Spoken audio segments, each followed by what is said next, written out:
I thought taking that emergency night shift would save my daughter and me from losing everything. I was wrong. Dead wrong.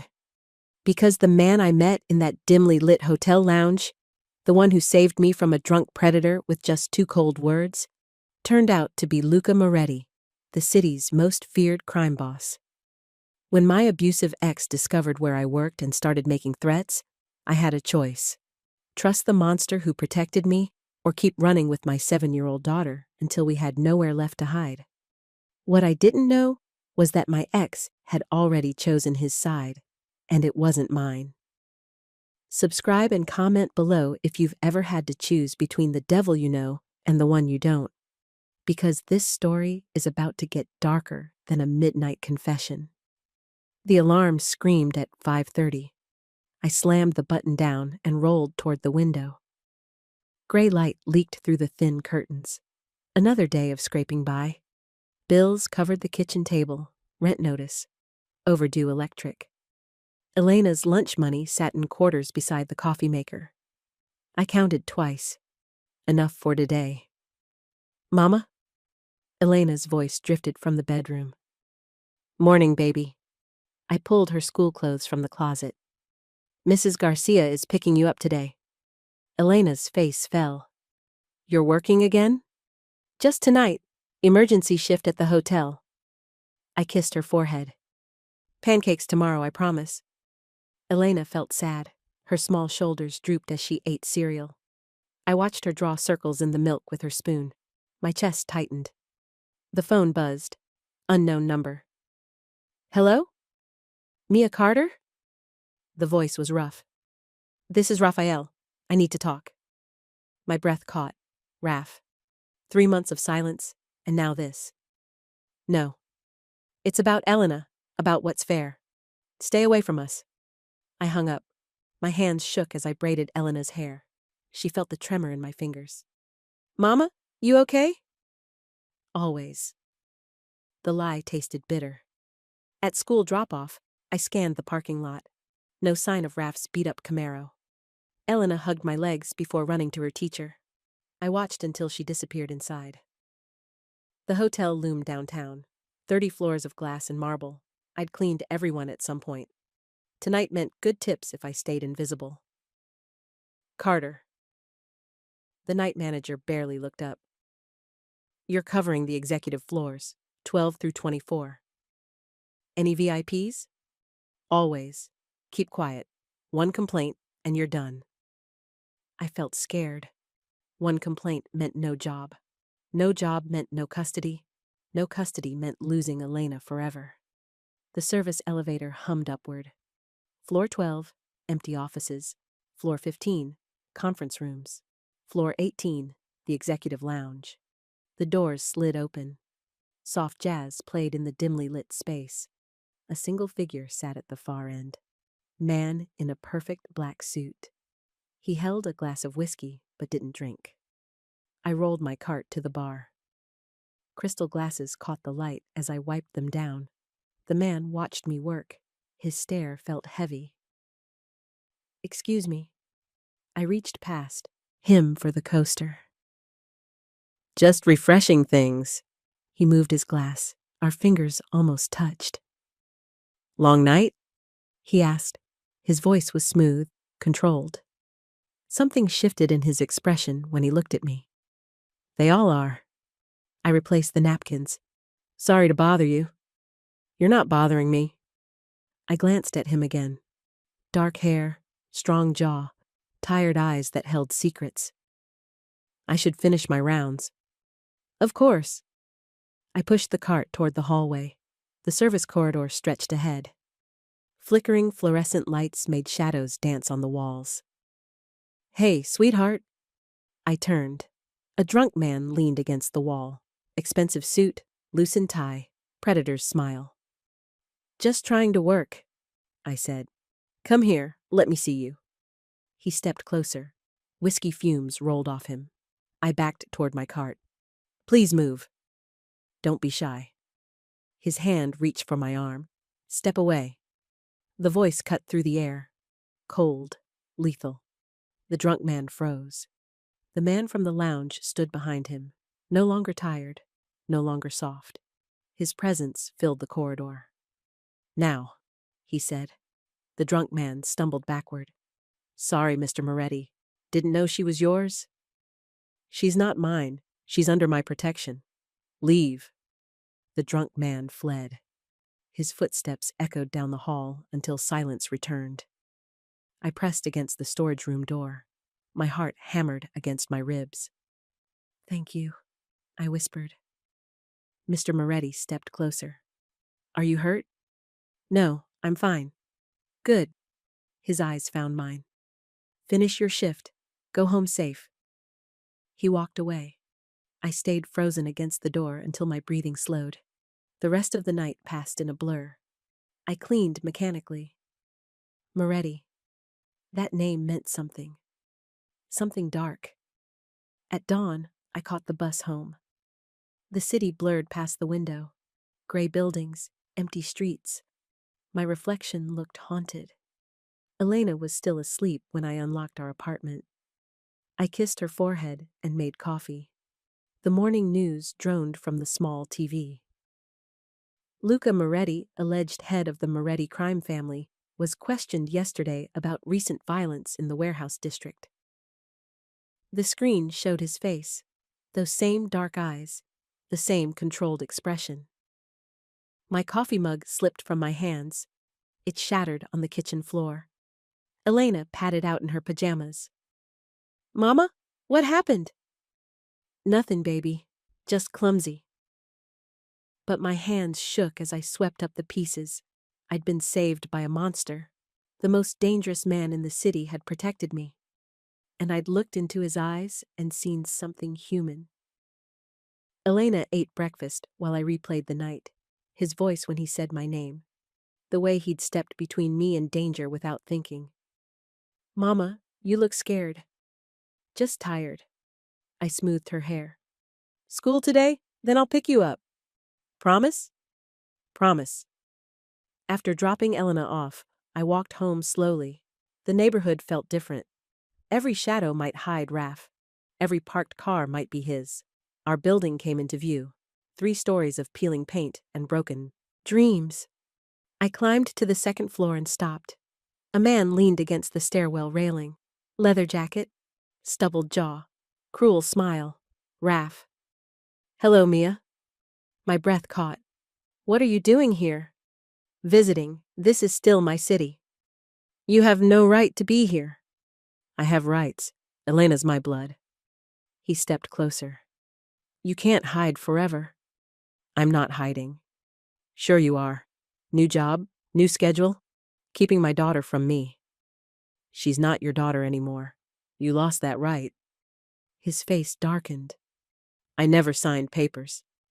"You disappeared for 6 months. Before that, Before that, what? I provided. I took care of you both." Raf felt angry. His hands curled into fists. I backed toward my door. "I know where you work now," he said. "Fancy hotel downtown. Good tips, I bet." My stomach dropped. "How do you?" "I make it my business to know. About you, about Elena, about everything." I fumbled for my keys. "Stay away from us." "Give me what I'm owed, Mia. Money, time with Elena, respect." "You're owed nothing." "Wrong answer." He smiled. "I'll be around, watching, waiting." He walked down the stairs. His footsteps echoed in the stairwell. I stood frozen until I heard the building door slam. Inside the apartment, I locked every deadbolt. My phone buzzed with a text. Unknown number. Soon. I deleted it. Then I sat on the couch and tried not to cry. That evening, I walked to work with my head down. Every sound made me jump. Every shadow might hide Raf. The hotel's warmth felt like safety. I signed in and headed for the service elevator. "Carter." The night manager waved me over. "You've been moved to the VIP floors, 20 through 24? "Why?" "Orders from ownership." He handed me a key card. "Special access. Don't ask questions." The elevator climbed higher than I'd ever gone. Floor 24 was executive suites. Real power lived here. In the supply closet, I found an envelope with my name written in careful script. Inside, a hotel security pass and a single line of text. You are safe on my floors. LM. I looked up at the security camera. The red light blinked steadily. Somewhere in this building, Luca Moretti was watching. The lounge was empty except for him. Same spot, same untouched whiskey. You got my message, he said. I don't need charity. This isn't charity, it's security. I wiped down tables that didn't need cleaning. I handle my own problems. The man from this afternoon, he's not your problem anymore. I stopped moving. What did you do? Made it clear you're protected here. I didn't ask for protection. His voice was quiet. You didn't have to. Something shifted in his expression. Softer, almost gentle. Who was he? Luca asked. Someone from my past. Someone who scares you? It wasn't a question. I met his eyes across the dim lounge. Yes. Does he threaten your daughter? My hands tightened on the cleaning cloth. How do you know about Elena? I make it my business to know about people I protect. You don't protect me. You don't even know me. Luca stood. He moved closer but stopped just outside my personal space. I know you work 3 jobs to pay rent. I know you take night shifts to avoid daycare costs. I know you love your daughter more than your own safety. That's not knowing me. That's watching me. Both can be true. The silence stretched between us. He was beautiful in the low light, dangerous and magnetic, and wrong for someone like me. Security will escort you home tonight, he said. No, this isn't negotiable. Everything about my life is negotiable, by me, not you. His jaw tightened. He's escalating. Men like him always do. Men like you? The words hung in the air. Luca's eyes went cold.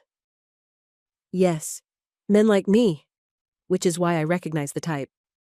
I felt scared and angry and something else. Something warm and stupid and dangerous. I can take care of myself. Not against him, not alone. Watch me. I pushed my cart toward the elevator. Luca didn't follow, but I felt his eyes until the doors closed. Outside, a black sedan idled at the curb. The driver nodded as I passed.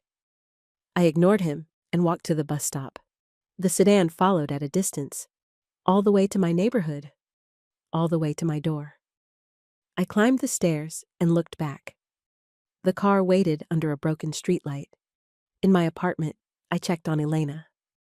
She slept peacefully, clutching her stuffed rabbit. I sat on the edge of her bed and watched her breathe. Tomorrow I'd have to figure out how to keep us safe. Tonight, someone else was doing it for me. The thought should have terrified me. Instead, it felt almost like relief. I woke to pounding on the door. The clock read 6 a.m. Elena stirred in her bed. Mama? Stay there, baby. I looked through the peephole, empty hallway, but scratched into the door's paint. You owe me. My breath caught. I grabbed my phone and took a picture. Then I deleted it. Evidence felt dangerous. Mama, what's wrong? Elena stood in the bedroom doorway. Her small face was worried. Nothing. Get ready for school. But my hands shook as I made breakfast. Raph was escalating, just like Luca said he would. At school drop-off, I scanned every face. No sign of Raph, but paranoia crawled under my skin. Mrs. Carter? Elena's teacher approached. Is everything all right? Elena seems anxious lately. I felt defensive. She's fine, just adjusting to my new schedule. Of course, but if there's anything we can do... There isn't. I kissed Elena goodbye and drove to the hotel. Maybe I could pick up a day shift. Extra money might mean options.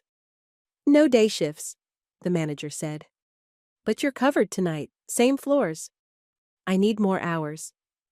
Take it up with ownership. In the staff bathroom, I stared at my reflection. Dark circles, hollow cheeks. I looked like what I was, a woman running out of options. That evening, the executive floor felt different. Quieter. More cameras than usual blinked from the corners. Luca waited in the lounge. This time, he had company, a man with silver hair and expensive shoes. "Carter," the stranger said. "I'm the hotel's head of security. Mr. Moretti told me about your situation." I felt embarrassed. "It's handled." Scratched doors suggest otherwise. I looked at Luca. His face showed nothing. "You're watching my apartment." "We're watching for threats." The security chief stood. "Your ex-boyfriend met with some unsavory people yesterday." My stomach dropped. "What kind of people?" "The kind who solve problems with violence." Luca's voice was ice. "The kind who work for my enemies." The room tilted. Raph wasn't just escalating. He was choosing sides. "Why would he do that?" "Money, drugs, desperation." Luca stepped closer. "Or maybe they offered to help him get what he wants." "Elena. Elena." The silence hung heavy. I felt trapped between two kinds of danger. "What do you want from me?" I asked Luca. "Let me keep you safe." "And in return?" "Nothing. No strings. No debt." I didn't believe him. Men like Luca Moretti didn't offer protection for free. But Elena's face flashed in my mind. Sweet and trusting and unaware that monsters wanted to use her. "Just at work," I said. "Wherever you need." "Just at work." Luca nodded.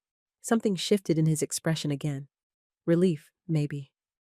"Your daughter," he said softly. "How old?" 7. "Does she know about him? About the threats?" "She knows to stay close to me. That's enough." "Smart girl." "The smartest." He smiled then. Really smiled. It transformed his whole face. "Children see truth faster than adults. They know who's safe. And who's dangerous." "Yes." His smile faded.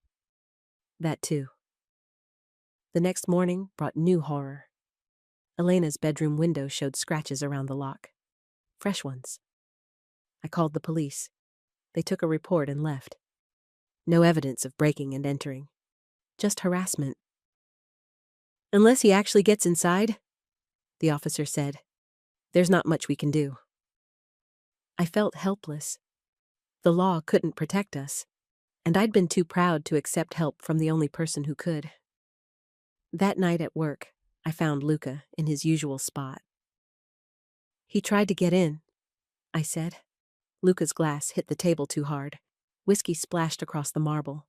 "When?" "Last night. Elena's window." His voice was deadly quiet. "Where is she now?" "With the neighbor, Mrs. Garcia."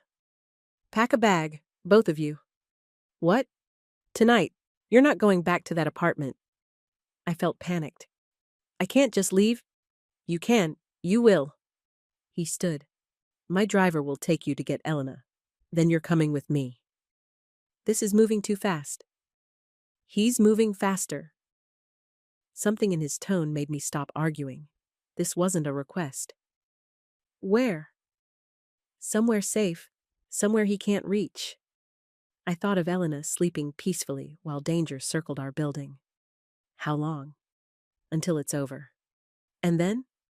Luca's eyes found mine, dark and serious and strangely gentle. "Then you choose. Stay or go, but alive. Both of you." The car ride to Mrs. Garcia's passed in silence. Luca sat across from me in the back seat. His presence filled the space between us. "Mama!" Elena ran to me when we knocked. "You're early."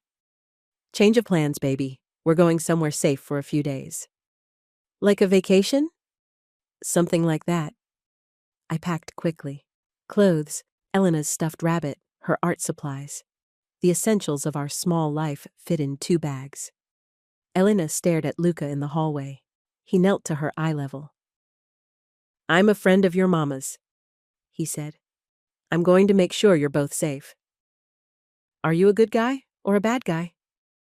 The question hung in the air. Luca's expression went soft. I try to be good, especially for people I care about. Elena studied his face. Kids really did see truth faster than adults. Okay, she said. Can we go now? This is scary.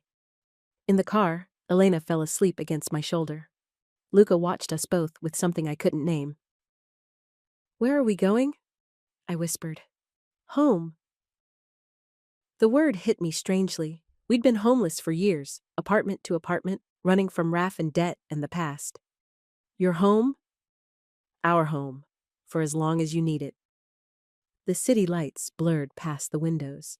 I held Elena close and tried not to think about what I was walking into, or why it felt less like a trap and more like salvation. End of part 1. The gates ahead were massive iron and steel. Cameras tracked our approach. Guards stepped aside as we passed through. I was entering the domain of Luca Moretti, and despite every instinct screaming danger, Elena felt safer in my arms than she had in months. The mansion rose from manicured grounds like something from a movie, stone and glass and power made visible. Elena pressed against the car window. It's like a castle, she whispered. More like a fortress, I said. Luca heard me. Both can be true. The car stopped at the front steps. A woman in her 60s waited by the massive doors. Silver hair pulled back, kind eyes in a weathered face. This is Rosa, Luca said. She runs the house. Rosa smiled at Elena. Welcome, little one. Are you hungry? Elena nodded shyly. I felt grateful for the gentle greeting. Inside, marble floors stretched across a vast entry hall. A staircase curved toward the second floor. Everything gleamed. This is too much, I said. It's safe, Luca said. That's all that matters. Rosa led us upstairs.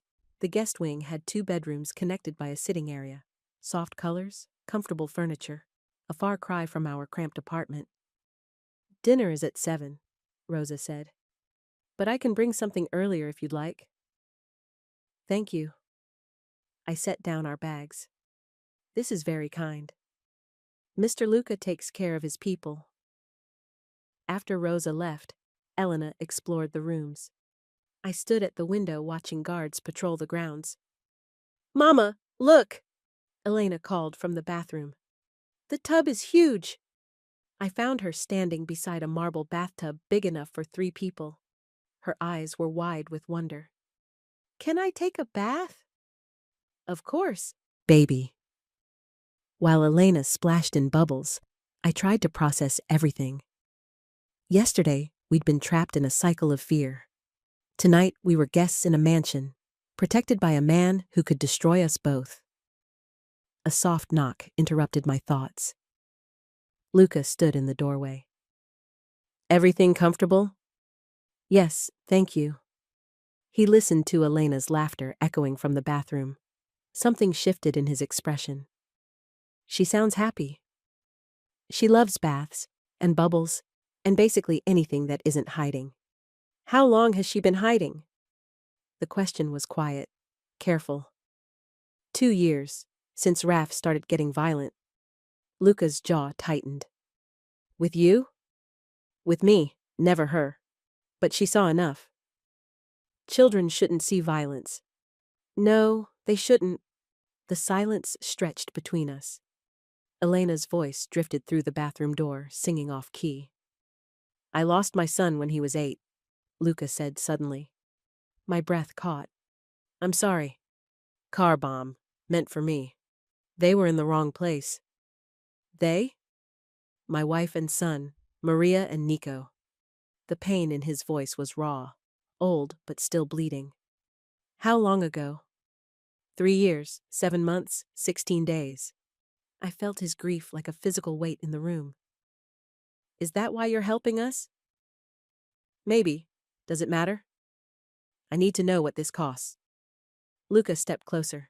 His eyes found mine. The only cost is letting me keep you safe. Nothing else? Nothing else. I wanted to believe him. But men who offered protection always wanted payment eventually. Mama, Elena called. Can we have dinner now? Comin', baby. Luca stepped back. Rosa made her favorite. Somehow she already knows it's spaghetti. How could she know that? Rosa knows everything about everyone in this house. It's her gift. Dinner was served in a small dining room off the kitchen, warm and intimate compared to the formal spaces. Elena ate with enthusiasm while Rosa fussed over her plate. More parmesan, little one? Yes, please, Elena grinned. This is the best spaghetti ever. Luca ate quietly, but watched every interaction. I caught him studying Elena's animated face. Do you have kids? Elena asked him suddenly. My fork froze halfway to my mouth. Rosa went very still. I had a son once, Luca said gently. He would have liked you? What happened to him? Elena, I warned. It's all right. Luca's voice stayed steady. He went to heaven, but I think about him every day. Elena considered this seriously. Mama says people we love stay in our hearts, even when they can't stay with us. Your mama is very wise. The wisest. Elena took another bite. Do you miss him? Every second. Me too. I miss my grandpa. He used to draw with me. What do you like to draw? Houses and families and sometimes horses. I'd like to see your drawings sometime. Elena beamed. I have my art box. Mama packed it. After dinner, Elena insisted on showing Luca her artwork. They sat on the sitting room floor while she pulled out paper after paper. This is our old apartment, she said, holding up a crayon drawing. And this is Mama at work. And this one is what I want our new house to look like. The last drawing showed a large house with 3 stick figures standing in front. A woman, a child, and a tall man. Luca studied it for a long time. It's beautiful, he said finally. The man is someone who keeps us safe, Elena explained. Like a daddy, but different. My chest tightened. Elena had been dreaming of protection longer than I'd realized. Different how? Luca asked. A daddy is supposed to love you no matter what. But the safe man chooses to love you. That's better. The words hit me like a punch. Elena had understood something I was still learning. You're very smart, Luca said. I know. Elena started gathering her drawings. Mama, can I watch a movie? One movie, then bed. Rosa appeared with a selection of children's DVDs. Elena chose something with princesses and settled on the couch. Luca and I moved to the window while she watched. She's remarkable, he said quietly. She's everything good about me. And nothing bad about him. I made sure of that. We stood in comfortable silence. Elena's laughter filled the room as animated characters sang on screen. My son loved movies, Luca said, especially superhero ones. He wanted to fly. All kids want to fly. He thought he could save people, like his papa. You do save people. Luca's smile was bitter. I destroy people. It's different. You saved us. Not yet, but I will. The certainty in his voice should have scared me. Instead, it felt like a promise. My phone buzzed. Text message from an unknown number. Bring her home. I miss my family. I showed Luca the screen. His face went cold. He's getting bolder. He's getting desperate. Same thing, more dangerous. Luca pulled out his own phone, sent a quick message. Within minutes, my phone buzzed again. Number disconnected, he said. He'll have to find another way to reach you. You can do that? I can do lots of things. Elena had fallen asleep on the couch, her small body curled around a throw pillow. The movie played to an audience of 1. Luca knelt beside the couch. Very gently, he lifted Elena into his arms. Which room? The one with the twin bed. He carried her upstairs like she was made of glass. I watched him settle her under the covers, tucking the blanket around her shoulders. "Sleep well, little artist," he whispered. In the hallway, we stood outside Elena's door. "Thank you," I said, "for everything." "You don't have to thank me." "Yes, I do. You didn't have to help us." "I did have to, from the moment I saw you afraid." Something in his voice made me look closer. His mask had slipped. The powerful crime boss was gone. Just a man who'd lost everything and found something worth protecting. "Why?" I asked. "Because fear shouldn't win. Not with people like you." "People like me?" "Good people. People who love more than they fear." "I'm terrified most of the time." "But you keep going. Keep protecting her. Keep hoping." His eyes found mine. "That's not weakness. That's strength." The moment stretched between us, electric and impossible and dangerous. "I should get some sleep," I said. "Yes. Tomorrow we'll make more permanent arrangements." "Meaning?" "Meaning you're not going anywhere until this is finished?" I felt trapped and protected in equal measure. "And if I want to leave?" "Then you leave. But safely, with resources, with backup plans." "You'd let me go?" "Mia."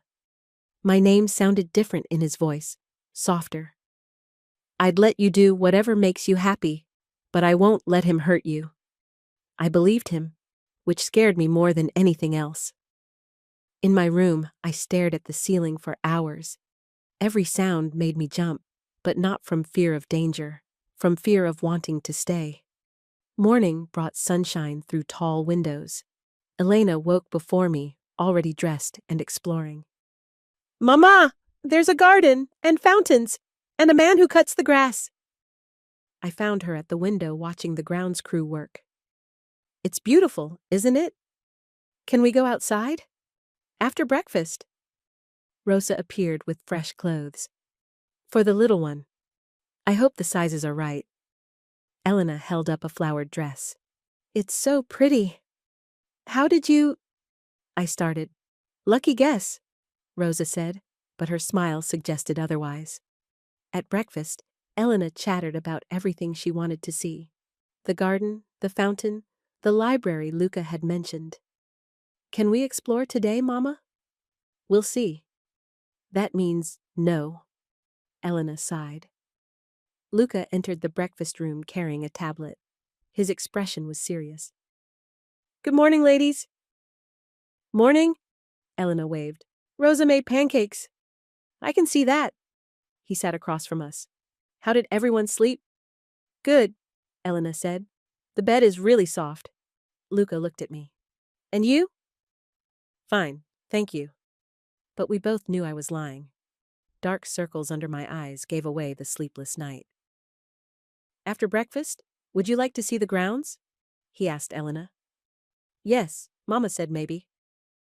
"Maybe means yes if it's safe," I clarified. "It's safe," Luca said. "Always safe here." An hour later, we walked through gardens that belonged in magazines. Elena ran ahead, examining flowers and chasing butterflies. "She's fearless here," Luca observed. "For the first time in years." Children adapt quickly, better than adults. Adults know more about the world. Sometimes knowing too much is the problem. We watched Elena discover a goldfish pond. Her delighted laughter echoed across the manicured lawns. "This is beautiful," I said. "Peaceful." It wasn't always. Maria designed most of it. She said a house needed to breathe. She sounds wonderful. She was. Patient, kind, everything I wasn't. What were you? Angry, focused, convinced the world owed me something. And now? Luca was quiet for a long moment. Now I know the world doesn't owe me anything. But maybe I owe the world something better. Elena ran back to us, grass stains on her new dress. "There are fish and frogs and a really big tree with a swing." "Would you like to try the swing?" Luca asked. "Can I, Mama? If Mr. Luca thinks it's safe." Everything here is safe, Luca repeated. That's the point. The swing hung from an ancient oak tree, thick ropes and a wooden seat worn smooth by use. Nico built this with me, Luca said quietly. His first construction project. Elena climbed onto the seat. How high can I go? As high as you want.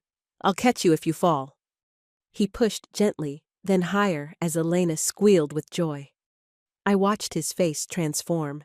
The dangerous man disappeared. In his place stood someone who remembered how to be gentle. Higher, Elena called. Hold tight, Luca warned, but he pushed harder.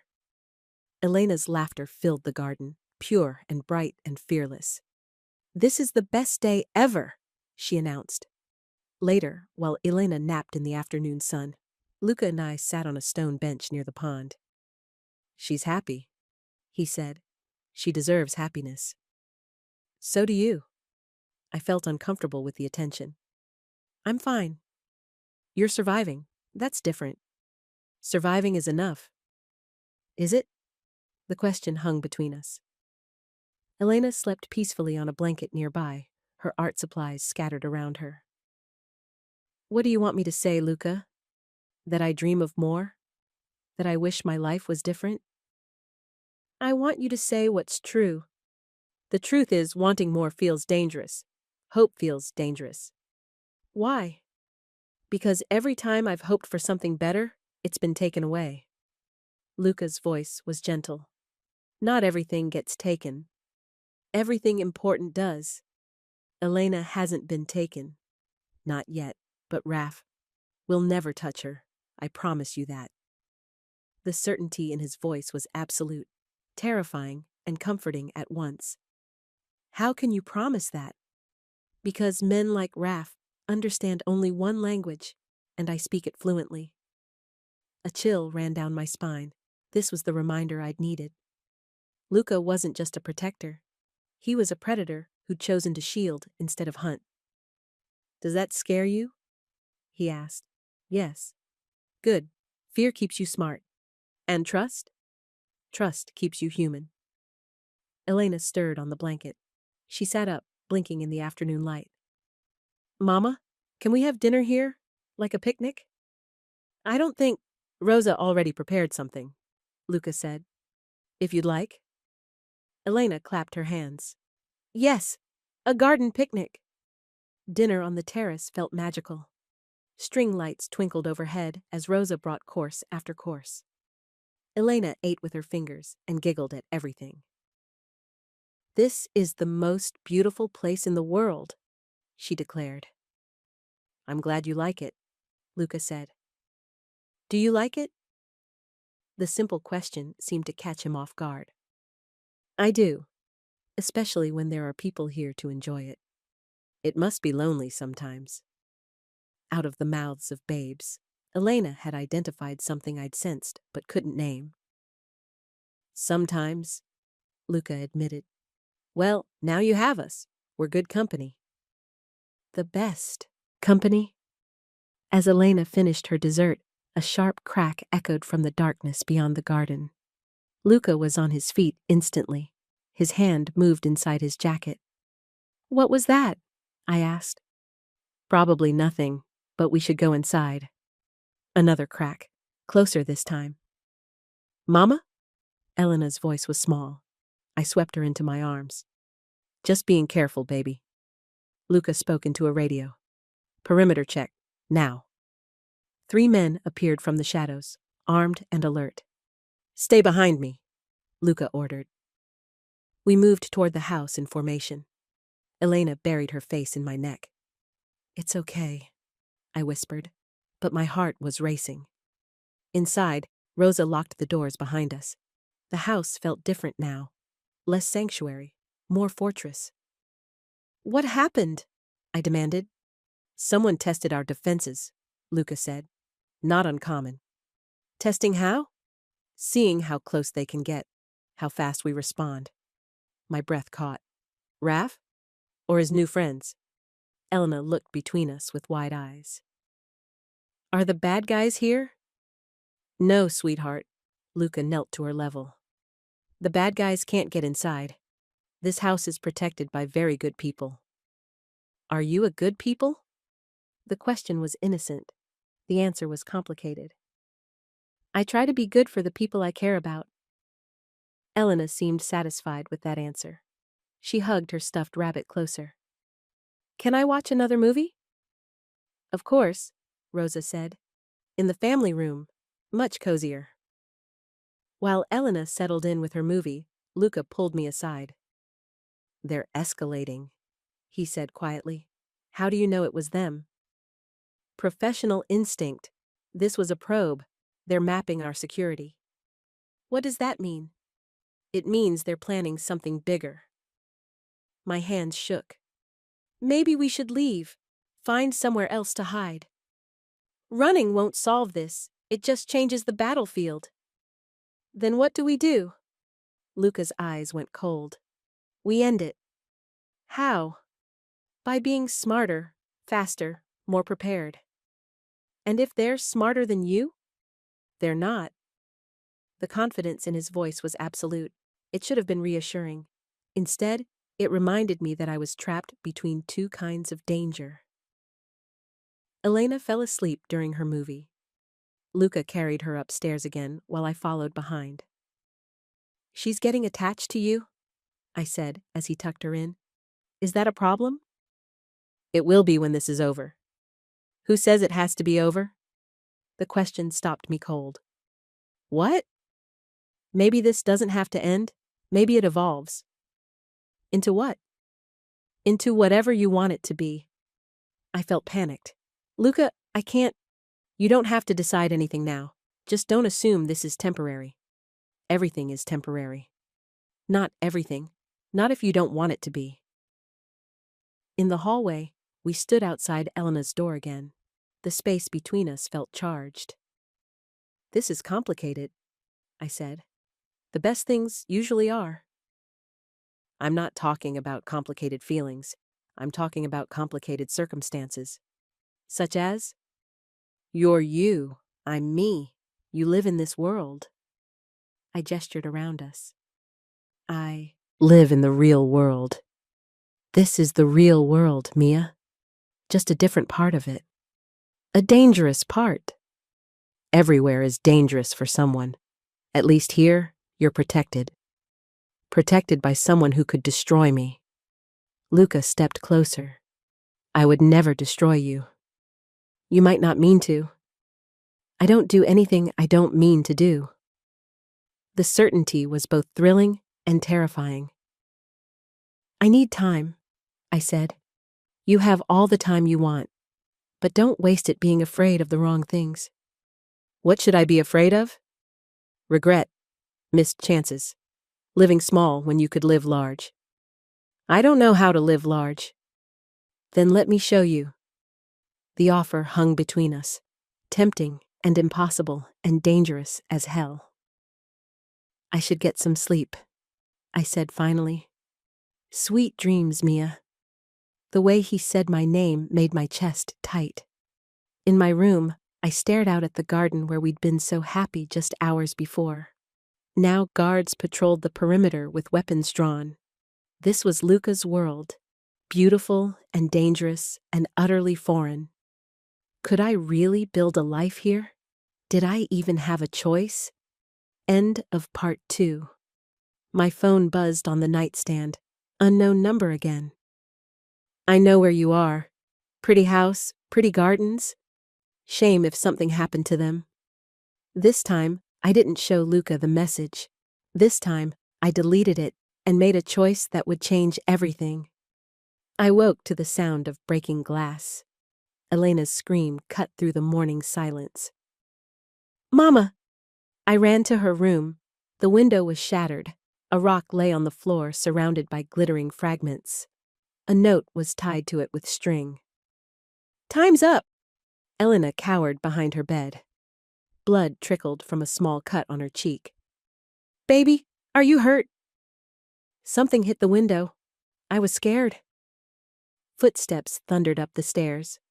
Luca appeared in the doorway with 3 armed men behind him. What happened? I showed him the rock and note. His face went deadly cold. Get them to the safe room, now. What safe room? I demanded. Rosa will show you. Go. Rosa appeared and took Elena's hand. Come, little one. We have a special hiding place. I want to stay with Mama. Mama's coming too, Rosa soothed. The safe room was hidden behind a bookshelf in Luca's office. Steel walls, monitors showing every camera angle, supplies for days. Sit tight, Luca said. This will be over soon. Where are you going? To end this. He turned to leave. I caught his arm. Don't do anything stupid. Define stupid. Anything that gets you killed. Something shifted in his expression. Softer. I'll be careful. Promise me. I promise. He kissed my forehead quickly. Then he was gone. Elena curled in my lap while we watched the monitors. Men moved across the grounds like hunters. Luca spoke into radios and pointed at different positions. What's happening, Mama? The good guys are keeping us safe. Luca's a good guy, right? Yes, baby. He's a very good guy. At least for us. An hour passed, then another. Elena fell, asleep against my shoulder. I watched Luca coordinate his response to threats I couldn't see. The intercom crackled. All clear. You can come out. Rosa appeared to escort us back upstairs. Elena's room was being cleaned by a maintenance crew. New glass was already being installed. Where's Luca? I asked. Handling business, Rosa said carefully. What kind of business? The kind that ensures this doesn't happen again. I found him in his office 3 hours later. He sat behind a massive desk, tie loosened, sleeves rolled up. He looked tired. Is it finished? For now. What does that mean? It means your ex-boyfriend won't be bothering anyone for a while. My stomach dropped. What did you do? What needed to be done? Luca, tell me you didn't. I didn't kill him, though I considered it. Relief flooded through me. Then what? I made it clear that touching you or Elena would be the last mistake he ever made. I backed that up with evidence of how serious I am. What kind of evidence? The kind that convinced him to leave town immediately. I sank into the chair across from his desk. This isn't over, is it? Men like Raph don't give up easily, but they do respond to proper motivation. And if he comes back? He won't. I made sure of that. How? Luca was quiet for a long moment. Do you really want to know? I thought about it. Did I want the details of how he'd terrorized Raph into submission? Did I want to know exactly what threats had been made? No, I said finally. But I want to know we're safe. You're safe. Elena's safe. That's all that matters. And you? Are you safe? I'm always careful. That's not what I asked. Luca stood and moved around the desk. He sat on the edge, close enough to touch. Why does my safety matter to you? Because Elena's getting attached. If something happens to you... Just Elena? The question hung between us. I felt exposed under his gaze. You know it's not just Elena. Then say it. I can't. Why not? Because saying it makes it real, and real things get taken away. Luca reached out and touched my hand. I'm not going anywhere, Mia. You can't promise that. I can, and I do. Men in your business don't get to make promises like that. Then maybe I need to change my business. I looked up sharply. What does that mean? It means priorities shift. What matters changes. I can't ask you to change your life for us. You didn't ask. I'm choosing. The weight of his words settled between us. He was talking about leaving everything behind. His empire, his power, his identity, for us. Luca, that's necessary, if I want what I think I want. What do you want? A life that doesn't require safe rooms. A future that includes bedtime stories and garden picnics. And Elena? Elena deserves a father who comes home every night, who teaches her to drive and walks her down the aisle. My breath caught. You're talking about forever. I'm talking about hope. I don't know how to hope for forever. Then let me hope for both of us. Elena's voice echoed from the hallway. Mama, where are you? In here, baby. Elena appeared in the doorway, Rosa behind her. My room is all fixed, Elena announced, and Rosa says we can bake cookies later. That sounds wonderful. Can Luca help? He has really big hands for mixing. Luca smiled. I'd love to help, if your mama doesn't mind. Mama never minds when people want to help. She just doesn't ask for help herself. The observation was painfully accurate. Smart girl, Luca said. The smartest, Elena agreed. Are we staying here forever? The innocent question made both adults freeze. We're staying as long as we need to, I said carefully. Good, I like it here. It feels like home. After Elena left with Rosa, Luca and I sat in silence. She's right, I said finally. About what? It feels like home, which scares me. Why? Because I've never had a real home. I don't know how to keep one. You don't keep it.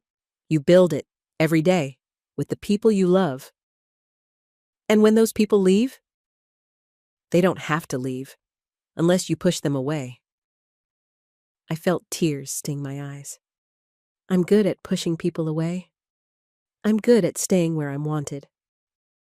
How do you know you're wanted here? Because you haven't left. Because Elena draws pictures of families that include me. Because you worry about my safety. That's not enough. It's everything. The afternoon passed quietly. Elena and Rosa baked cookies while Luca handled business calls. I tried to read but couldn't focus. This felt too good to last. At dinner, Elena chattered about her day. The new window, the cookie baking, the fish she'd named in the pond. I named the big gold one Sunny, she said, and the little spotted one is Freckles. Excellent names, Luca said seriously. Do you think they're lonely in there by themselves? They have each other. Sometimes that's enough. But families are better than just friends, right? Elena's question was innocent but loaded with meaning. Families are very special, Luca agreed. We're like a family now, aren't we? Me and Mom and you? I felt my chest tighten. Elena was building a fantasy around our temporary safety. Elena, I started. We take care of each other, she continued. And we live in the same house. And we eat dinner together. That's what families do. Some families, I said carefully. Our family. Elena's voice was firm. Right, Luca? Luca's eyes found mine across the table. If that's what your mama wants, what do you want, Mama? The question was simple. The answer was terrifying. I want you to be safe and happy. I'm both here, aren't you? Was I? For the first time in years, I wasn't looking over my shoulder. Elena laughed more in a day than she had in months.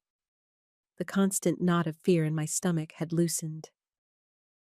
Yes, I admitted. I'm both here too.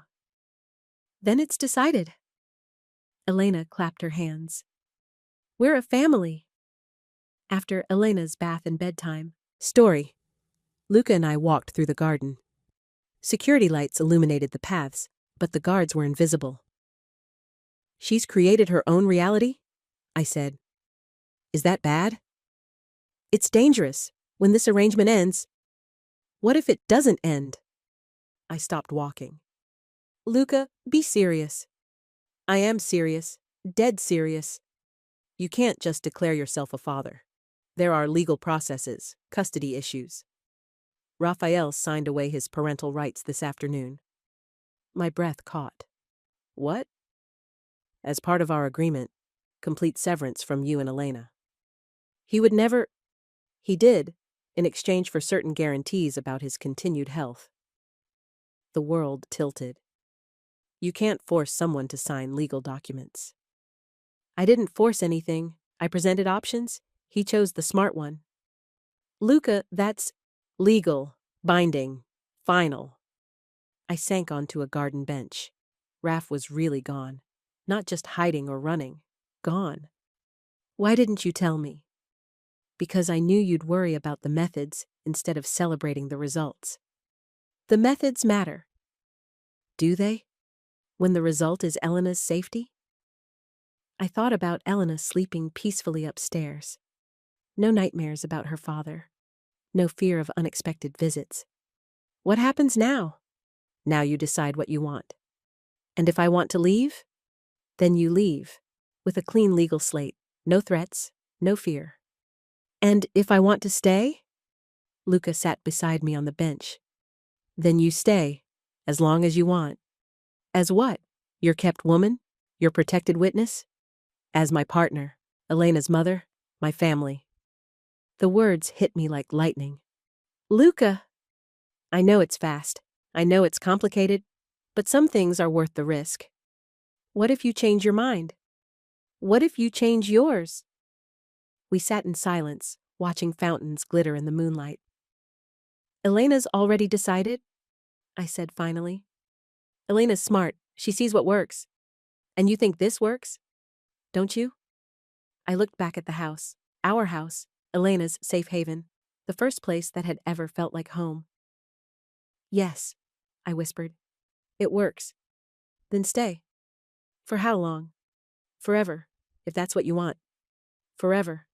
The word I'd been afraid to think, let alone say. I want to try, I said. Try what? Forever. With you. For Elena. Just for Elena? I looked into his eyes, dark and serious and full of hope. For me too. Luca's hand found mine. Then we'll try together. What about your business? Your responsibilities? I'm delegating operations, stepping back from day-to-day decisions, focusing on what really matters. Which is? This, you, Elena, building something good instead of just maintaining something powerful. That's a big change. The best changes usually are. We walked back to the house, hand in hand. At the foot of the stairs, Luca stopped. Mia? Yes? Thank you. For what? For giving me a reason to be better. You were already good. You just needed someone to see it. I needed you to see it. The next morning, I woke to Elena's laughter outside my window. I looked down to see her on the swing, Luca pushing gently while Rosa watched from a nearby bench. A perfect domestic scene. My phone buzzed. Text message from an unknown number. Congratulations, you won. This time. But instead of fear, I felt only pity for Raphael. He'd had a chance at this happiness and thrown it away for pride and control. I deleted the message without showing Luca. Some battles were over, some threats were empty, and some families were worth protecting at any cost. At breakfast, Elena announced her latest plan. I want to plant flowers, real ones that we can watch grow. What kind of flowers? Luca asked. Sunflowers and roses, and those purple ones that smell good. Lavender, Rosa supplied. Yes, can we, Mama? Can we plant our own garden? I looked at Luca. That would mean we're staying long enough to see them bloom. Flowers are a long-term investment, he agreed. Like families, Elena said wisely. Like families, I repeated. That afternoon, the three of us knelt in a sunny corner of the garden. Elena's small hands pressed seeds into dark soil while Luca and I worked around her. When will they grow? She asked. Slowly, Luca said. The best things take time. But they will grow, right? If we take care of them, water them, give them sunshine, protect them from storms. Elena nodded seriously. I'm good at taking care of things. The best, I agreed. As we worked, I felt something shift inside my chest. The constant fear that had lived there for years was dissolving, replaced by something foreign and wonderful. Hope. Real, lasting hope. Mama? Elena's voice was thoughtful. Yes, baby? Are you happy here? The question was simple. The answer was complicated, but the truth was simple too. Yes, Elena, I'm very happy here. Good, because I love you and Luca and Rosa and this house and everything. Everything? Everything. Especially the everything that feels like home. That night, after Elena was asleep, Luca found me on the terrace. I was wrapped in a blanket, watching stars appear over the garden. Cold? He asked. Thinking. He sat beside me and pulled part of the blanket over his shoulders. About what? About how different my life was a week ago. Better or worse? Completely different, like a different person lived it. Maybe a different person did. I looked at him. What do you mean? The woman who walked into my hotel was surviving. The woman sitting next to me is living. And you? Are you different too? Completely. The man who sat alone in that lounge was existing, nothing more. And now? Now I have a reason to exist, a purpose beyond power. Elena? Elena? And you? The words hung between us, warm and solid and real. Luca? Yes? What happens tomorrow? Tomorrow we wake up in the same house. Elena plants more seeds. Rosa makes breakfast. You worry about normal things instead of dangerous ones. That sounds perfect. It is perfect. For now. Just for now? No, he said quietly. For as long as you want it. I leaned against his shoulder. Strong and steady and permanent. I want it for a very long time. How long? Forever sounds about right. Luca's arm tightened around me. Forever it is. Above us, stars wheeled across a clear sky. In the distance, water bubbled in fountains. Somewhere in the house, Elena slept peacefully in a bed that was truly hers. For the first time in my adult life, I wasn't afraid of tomorrow. Tomorrow held promise instead of threat. Tomorrow held hope instead of fear. Tomorrow held everything I'd never dared to dream. End of part 3. And in 6 months, when Elena called, "Daddy, watch," as she ran across the lawn, her hair bright in the afternoon sun, I would remember this moment. The moment I chose love over fear. The moment I chose to stay. 6 months later, I woke to the sound of Elena giggling in the garden. Sunlight streamed through curtains that had become familiar. The bed felt like home instead of shelter. I pulled on a robe and walked to the window. Elena knelt beside the flower bed we'd planted together. The sunflowers had grown taller than her head. Purple lavender swayed in the morning breeze. Luca sat on the stone bench watching her work. No tie today, just jeans and a white shirt. He looked younger when he wasn't being dangerous.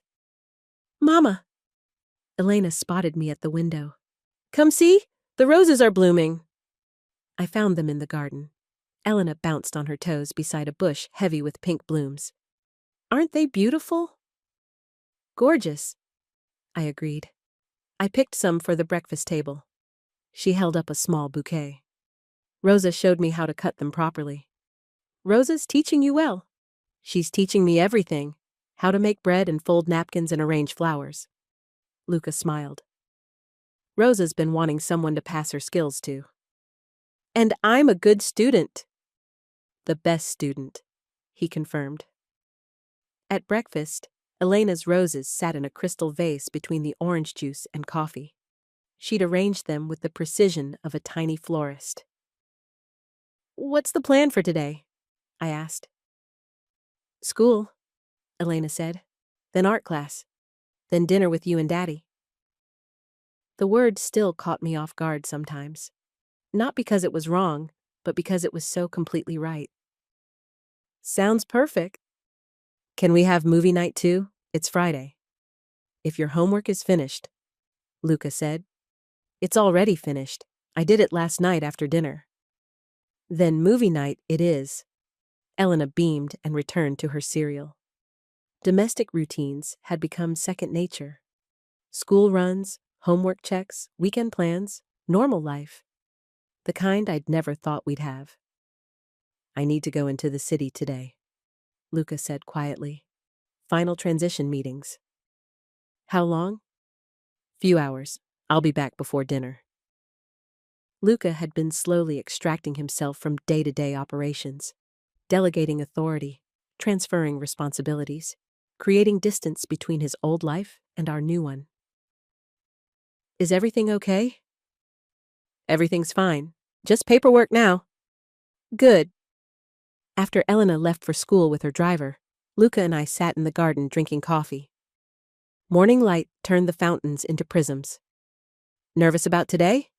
I asked. No, ready. It's a big step. The right step. Any regrets? Luca was quiet for a moment. Only one. What? That I waited so long to make the change. You needed a reason to change. I needed you, both of you. I leaned against his shoulder. We needed you too. Past tense? Present tense. Future tense. All tenses. He laughed. My grammar expert. Your partner. My everything. The words settled between us like a promise. 6 months of rebuilding trust. 6 months of learning to hope. 6 months of becoming a family? Luca? When you get back today, can we talk? About something important? He pulled back to look at my face. Everything okay? Everything's perfect. That's what I want to talk about. Cryptic? Patient. I can be patient. Good, because some things are worth waiting for. That afternoon, I picked Elena up from school myself, a luxury I still wasn't used to. No rushing between jobs, no calculating gas money, no fear of being late. How was your day, baby? Amazing. I got an A on my science project, and Mrs. Rodriguez said my poem was beautiful. What was the poem about? About home. Want to hear it? Always. Elena cleared her throat dramatically. Home is where the flowers grow, where people love you head to toe, where breakfast smells like cinnamon toast, where hugs are what you need the most. Home is safe and warm and bright, where stars shine down and say goodnight. My chest tightened with emotion. That's beautiful, Elena. It's true, too. Every word. Yes, it's very true. At dinner, Elena dominated the conversation with school stories. Luca listened with the focus he'd once reserved for business meetings. And then Tommy said his house was bigger than ours, but I said size doesn't matter if it's not full of love. Wise words, Luca said. I learned that from you and Mama. You always say love is what makes a house into a home. Did we say that? All the time. Maybe not with words, but with actions. Elena felt wise beyond her years sometimes. 7, going on 17. Can we watch the princess movie tonight? She asked. Which princess movie? I asked. The one where the princess learns she doesn't need rescuing because she's strong enough to save herself. Luca and I exchanged glances. Elena had interesting taste in stories. But she still accepts help from her friends, Elena added, because being strong doesn't mean being alone. Another wise observation, Luca said. After the movie, I tucked Elena into bed. She yawned as I pulled the covers up to her chin. Mama? Yes, baby? Are you going to marry Luca? The question caught me completely off guard. Why do you ask? Because you love each other, and people who love each other get married. It's more complicated than that, sweetheart. Is it? You're happy. He's happy. I'm happy. What's complicated about that? Sometimes 7-year-olds saw things more clearly than adults. Nothing, I guess. So you'll marry him? Would you want me to? Yes, then he could officially be my daddy forever. He's already your daddy, Elena. A piece of paper doesn't change that. But it would make it official, like a promise. He's already promised to take care of us. I know, but this would be different. This would be in front of everyone, in front of God. Elena had been asking questions about God lately. Rosa had been answering them with patient kindness. Maybe someday, I said. Soon? We'll see. That usually means no. This time it means maybe. Elena smiled sleepily. Maybe is better than no. I found Luca on the terrace reading. He looked up when I joined him. Elena settled? After some interesting questions? About what? About whether we're getting married. Luca set down his book. What did you tell her? That it's complicated. Is it? Isn't it? Not from where I'm sitting. I felt my heart speed up. What does that mean? It means I love you. You love me? Elena wants us to be official. What's complicated about that? Legal issues, custody arrangements, your business associates. All handled, all resolved, all irrelevant. Luca, Mia. He stood and moved closer. What did you want to talk about today? The important thing? My breath caught. How did you? Because I know you. And I know when you're building up to something significant. I felt nervous suddenly. Ridiculous after 6 months of living together. I wanted to talk about the future. What about it? About making it official, like Elena said. Luca went very still. Official how? The way people do when they're building a life together. Marriage? If that's what you want. What I want is irrelevant. What do you want? I looked at him in the moonlight, strong and gentle and completely mine. I want forever. Real forever. Legal forever. With me? With you. With Elena. With this life we've built. Luca reached into his pocket, pulled out a small velvet box. Funny you should mention that. My breath caught. Luca. I've been carrying this for 2 weeks, waiting for the right moment. What's the right moment? When you're ready to say yes. He dropped to one knee on the stone terrace. The box opened to reveal a perfect solitaire diamond. Mia Carter, will you marry me?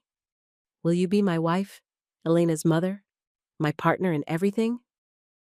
The question hung in the night air, simple and complicated and perfect. Will you love me even when I'm difficult? Especially then. Will you help me raise Elena to be strong and kind? Every day. Will you build this life with me even when it's hard? Through everything. I felt tears on my cheeks. Happy tears for the first time in years. Then yes. Yes to all of it. Luca slipped the ring onto my finger. It fit perfectly, like everything else in this new life. I love you, he said. I love you too. He kissed me then, soft and sweet and full of promise, the kind of kiss that sealed futures instead of moments.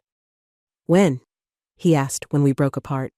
Soon, here, in the garden where we planted hope. Small ceremony? Just family. Rosa, Elena, maybe a few close friends.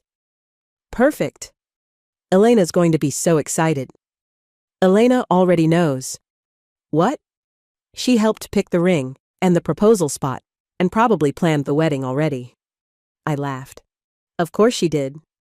Smart girl. The smartest. We sat on the terrace for hours, planning our future. A small ceremony in the rose garden. Honeymoon somewhere warm while Elena stayed with Rosa. A legal adoption to make Luca officially Elena's father. Everything Elena had wanted. Everything I'd been afraid to dream. What are you thinking about?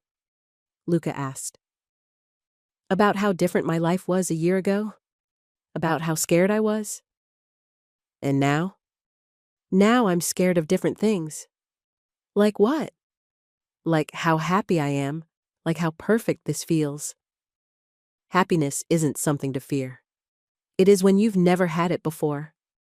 Then we'll learn together how to be happy without waiting for disaster. Can people really change that much? Look around, Mia. Look at Elena sleeping peacefully upstairs. Look at roses blooming from seeds we planted. Look at this ring on your finger. I held up my hand. The diamond caught starlight and threw it back in tiny rainbows. Change isn't just possible, Luca continued. It's inevitable when you have something worth changing for. And you think we're worth it? I know you are. The next morning, Elena burst into our bedroom before dawn. I saw the ring! I saw the ring! Are you getting married? Elena, I started. Yes, she shouted. I knew it! I absolutely knew it!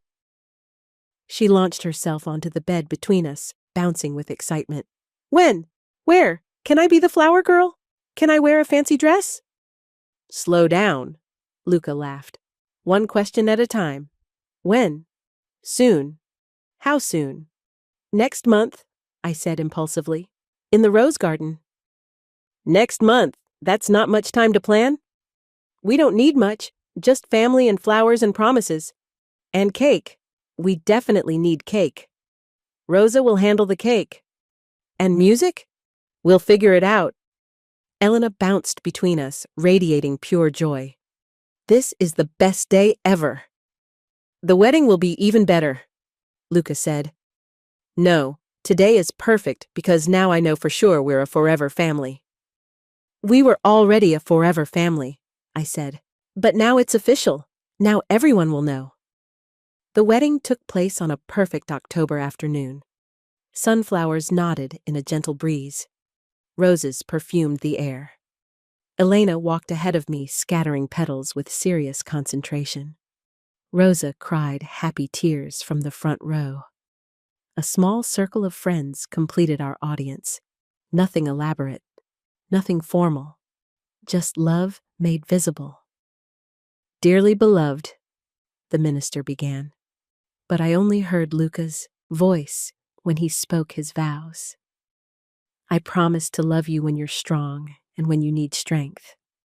I promise to build with you instead of controlling. I promise to be the father Elena deserves and the husband you dream of. My own vows came straight from my heart. I promise to trust your love even when fear whispers lies. I promise to build our home with open hands instead of closed fists. I promise to choose hope over safety, always. When he kissed me, Elena cheered from the front row. You may now kiss your wife, the minister said unnecessarily. My wife, Luca repeated against my lips. My husband, I whispered back. At the reception on the terrace, Elena appointed herself official photographer. She directed poses and demanded smiles and captured every moment with serious artistic intent. Now one of just the family, she called. We are just the family, I said. I mean the three of us, the main family. We posed beside the fountain, Elena between us, all of us laughing. The photographer captured the moment when joy overflowed. Later, after guests had gone home and Elena had fallen asleep in her party dress, Luca and I danced alone on the terrace. No regrets? He asked. Only one. Tell me. That we didn't do this sooner. We did it when we were ready. Are we ready for all of it? We're ready for today. Tomorrow we'll be ready for tomorrow. And the day after that? We'll figure it out. Together. The moon rose over our garden, our house, our family. Elena's sunflowers had grown tall enough to peek over the garden wall, visible to anyone passing by. A declaration that people lived here, that love grew here, that home was real. What are you thinking about? Luca asked. About Elena's poem, about how she defined home. Safe and warm and bright, where stars shine down and say goodnight. Above us, stars wheeled across a clear sky. Below us, Fountains bubbled quietly. Around us, the garden bloomed with everything we'd planted together. Luca? Yes, Mrs. Moretti? The name made me smile. Are you happy? Completely. You? More than I knew was possible. Good, because this is just the beginning. Of what? Of everything we're going to build together. 2 years later, I stood at the kitchen window watching Elena teach her baby brother to walk. She held his chubby hands while he took wobbling steps across the grass. Careful, Marco, she called. Slow and steady. Luca appeared beside me, coffee in hand. She's going to be an excellent big sister. She already is. We watched our children play in the sunshine. Elena patient and encouraging. Marco determined and fearless. Any regrets now? Luca asked. I looked around the kitchen. Children's artwork covered the refrigerator. Elena's backpack sat by the door. Marco's high chair bore evidence of breakfast chaos. Normal family chaos. Only that it took us so long to get here. We got here when we were supposed to. And now? Now we keep building, keep growing, keep choosing. Love. Elena looked up from the garden and waved. Mama, Daddy, watch Marco walk. We're watching, I called back. Marco took 3 steps before sitting down hard in the grass. Elena clapped like he'd run a marathon. Did you see? He's getting so good. We saw, baby. You're an excellent teacher. That afternoon, while Marco napped, Elena and I planted new flowers in her special corner of the garden. What should we plant this time? I asked. Something that comes back every year? Something permanent? Perennials. Yes, like our family. Our family is definitely perennial. Elena patted soil around a small bulb. Mama? Yes? Do you remember when we lived in the scary apartment? I remember. Do you miss it? No, baby. Do you? Sometimes, just a little. Why? Because that's where I learned to be brave, before I knew there were safe places to be brave in. The wisdom of a 9-year-old continued to astound me. Being brave is good anywhere, I said, but being brave and safe is better. Much better. That evening, our entire family sat on the terrace watching sunset paint the sky. Elena read to Marco from a picture book. Luca answered emails. I sketched in the margin of a novel. Ordinary moments, precious and perfect and permanent. Time for bed, Luca announced when darkness fell. 5 more minutes? Elena pleaded. 5 more minutes, he agreed. Daddy's soft, she whispered loudly to Marco. I heard that. You were supposed to hear it. Later, after children were tucked in and stories were read, Luca and I walked through our garden. Happy anniversary, he said. It's not our anniversary for another month. Anniversary of the first time you said yes to staying? I say yes to staying every day, and I'm grateful every day. We stopped beside Elena's sunflowers. They'd grown even taller this year, reaching toward the stars. What are you grateful for? I asked. Everything. You, Elena, Marco, this life we've built. Even the chaos? Especially the chaos. Quiet houses are lonely houses. This house is never quiet. Perfect. I leaned against his shoulder. What do you think Elena will remember about growing up here? Safety, love, laughter, the knowledge that home is permanent. And Marco? He'll never know anything else. This will just be normal for him. Lucky boy. Lucky all of us. Above us, stars appeared one by one. The same stars that had witnessed our first tentative trust, our first real conversations, our first kiss, our choice to build something lasting. Luca? I'm glad you saved me that night. I'm glad you let me. Best decision I ever made. Second best. What was the first? Saying yes when you asked me to stay. I asked you to stay? You asked with your eyes. Every day, until I was brave enough to answer. We walked back to the house hand in hand. Our house, our sanctuary, our beginning and middle, and everything still to come. In Elena's room, we checked on sleeping children. Elena, sprawled across her bed, one arm flung over her head. Marco curled in his crib like a perfect comma. "They're beautiful," Luca whispered. "They're ours. Forever. Forever." In our bedroom, I stood at the window looking down at the garden. Moonlight silvered the fountains and flower beds. Security lights created gentle pools of safety. "What are you thinking about?" Luca asked. "About how far we've come. About how much we've built." "Any regrets?" "Only one." "Still regretting waiting so long?" "No. Now I regret that we can't go back and tell our scared former selves that everything works out." "Maybe that's the point. Maybe we had to be scared to appreciate this." "Maybe." Luca joined me at the window. "What do you see out there?" "Home, safety, everything I never dared to dream." "I see tomorrow, and next year, and all the tomorrows after that." "With us?" "With us. Always with us." The next morning, Elena woke early and padded into our bedroom. "Mama, Daddy, can we plant more flowers today?" "What kind of flowers?" I asked sleepily. "The kind that say, 'This is where love lives.'" "All flowers say that, baby." "Then let's plant lots of them." From his crib down the hall, Marco began to babble his morning song. Elena brightened. "I'll get him! I'm the best big sister!"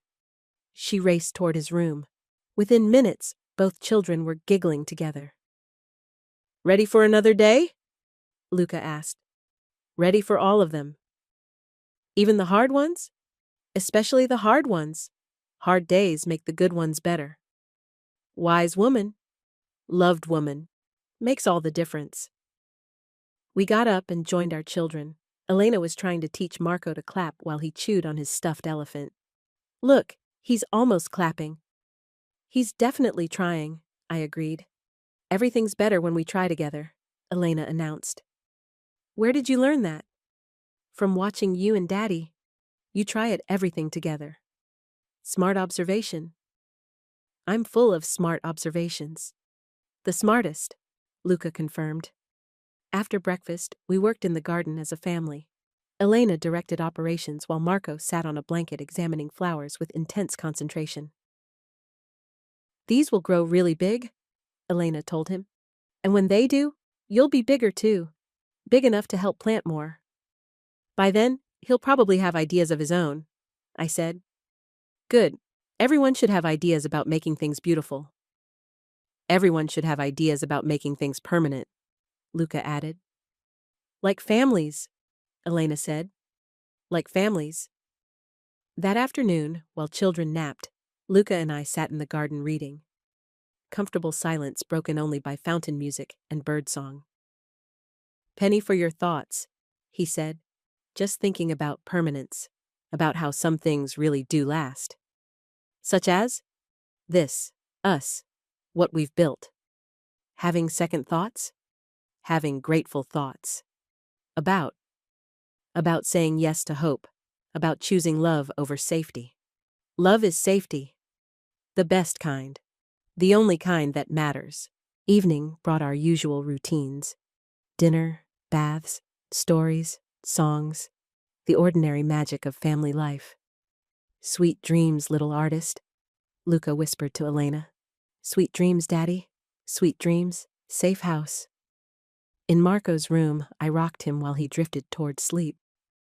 "Sweet dreams, baby boy. Tomorrow there will be more flowers and more laughter." On the terrace, Luca and I shared the last peaceful moments of another perfect day. "Thank you," I said. "For what this time?" "For proving that some fairy tales are real." "Which fairy tale is this?" "The one where the scared girl finds the gentle monster and they save each other." "I like that fairy tale. How does it end?" "It doesn't end. It just keeps getting better. Above us, stars settled into their ancient patterns. Around us, night-blooming flowers released their perfume. Behind us, our children slept safely in rooms filled with love. Luca? Yes? We did it. We built something that lasts. We're still building. For how long? For always. Forever starts now and never stops. I looked at him in the starlight.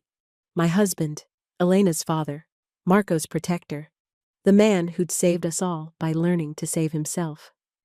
I love you, I said. I love you too. All of us? All of us. Always all of us. The night wrapped around our family like a gentle embrace. Tomorrow would bring new growth, new laughter, new moments to treasure. But tonight was perfect exactly as it was. Ready for bed? Luca asked. Ready for whatever comes next? Together? Always together. We walked inside hand in hand, our house settled into quiet around us. Children dreaming safely. Love living in every room. I looked back once at the garden where we'd planted hope and watched it bloom into everything we'd never dared to dream. Then I closed the door and followed my family home. The end. In the morning, Elena would wake early and slip outside to check on her flowers. She would find new buds on the rose bush and smile with the satisfaction of someone who understood that the best things grow slowly, with patience and love. And she would be right.